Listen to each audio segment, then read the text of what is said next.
Back to my YouTube channel Speedy Dentistry. Today we'll be learning about lasers. So basically laser is light amplification by stimulated emission of radiation, and workhorse is carbon laser.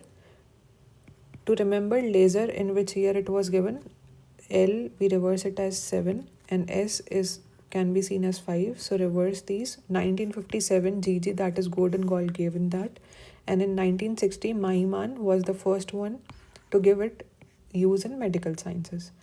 And basically it is a monochromatic, collimated and coherent beam that strikes a target and produces photoacoustic, photochemical, photoablative and photothermal effects. Now coming to the next slide, the most desirable effect of laser is absorption for a surgeon, and factors that can be controlled by a surgeon as power, time and spot size. So in this figure, if this is the pumping mechanism,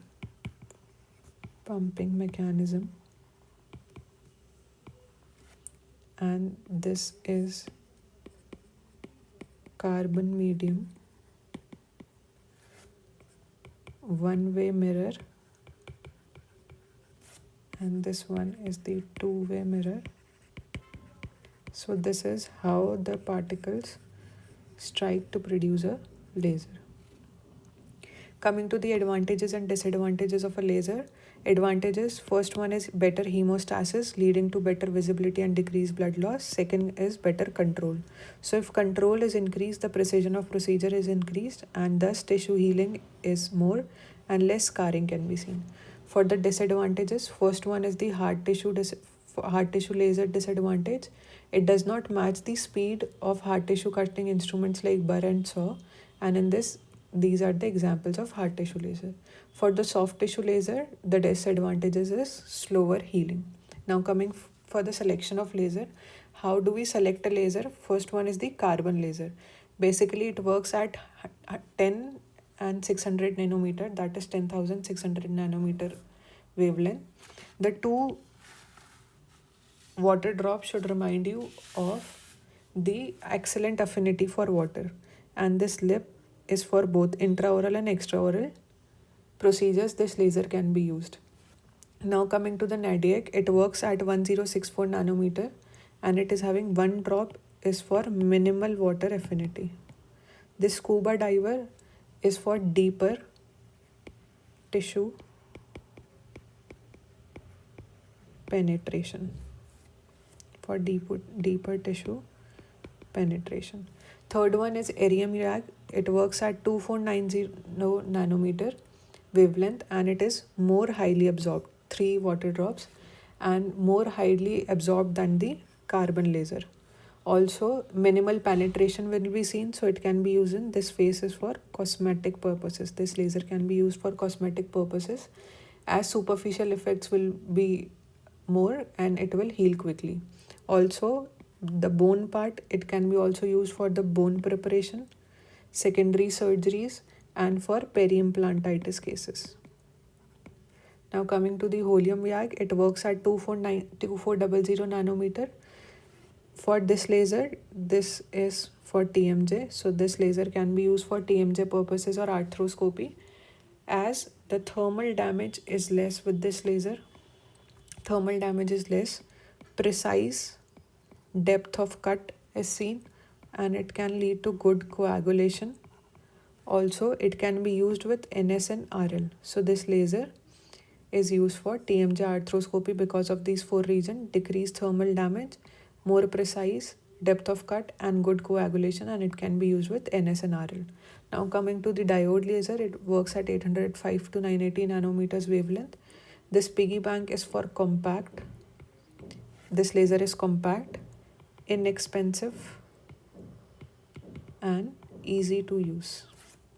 Now coming to the basic categories, it can be incisional or excisional procedure, vaporization, that is tissue ablation, and surgical hemostasis. For the incisional and excisional procedure, the spot size is 0.1 to 0.4. For vaporization or tissue ablation, it is 1.5 to 3 mm. So basically incisional and excisional procedure, it is required for precise thin cut. So for precise thin cut, we use the focused beam. For the focused beam, this one stands for focused beam and this is the defocused beam. Now coming to the vaporization or tissue ablation brace procedure, this is used for superficial layer of tissues when we are removing it. Ablation basically stands for tissue ablation is removal of superficial layer of tissue. And in this, the wavelength is 1.5 to 3 mm. For the surgical hemostasis, third category, carbon laser, how does it work? So basically, if this is the blood vessel, it will constrict it rather than coagulation of the blood. Now coming to the specific applications, we have seen that laser can be used for cosmetic surgeries, both incisional and ablative procedure, both for incisional and ablative procedure. Carbon laser can be used. It is most commonly used and it is most effective, and long-term erythema and scarring can be seen if deeper penetration has been done. Also, irium YAG can be used. And for the cosmetic purposes, we know chemical peel or dermabrasion are also used, but laser is more precise. Thus, for skin resurfacing procedure and removal of superficial layer can be done as rapid reepithelialization is seen with lasers. Next, coming to the intraoral and mucosal surgeries. For that purpose also we can use the four laser: carbon, NED-YAG, irium YAG and diode laser. And what procedures we are using it? It can be used for incisional or excisional biopsy, for frenectomy, that is frenum removal, frenectomy, and ablation of pre-malignant lesion. Any pre-malignant lesion that need to be removed, or superficial layer need to be removed.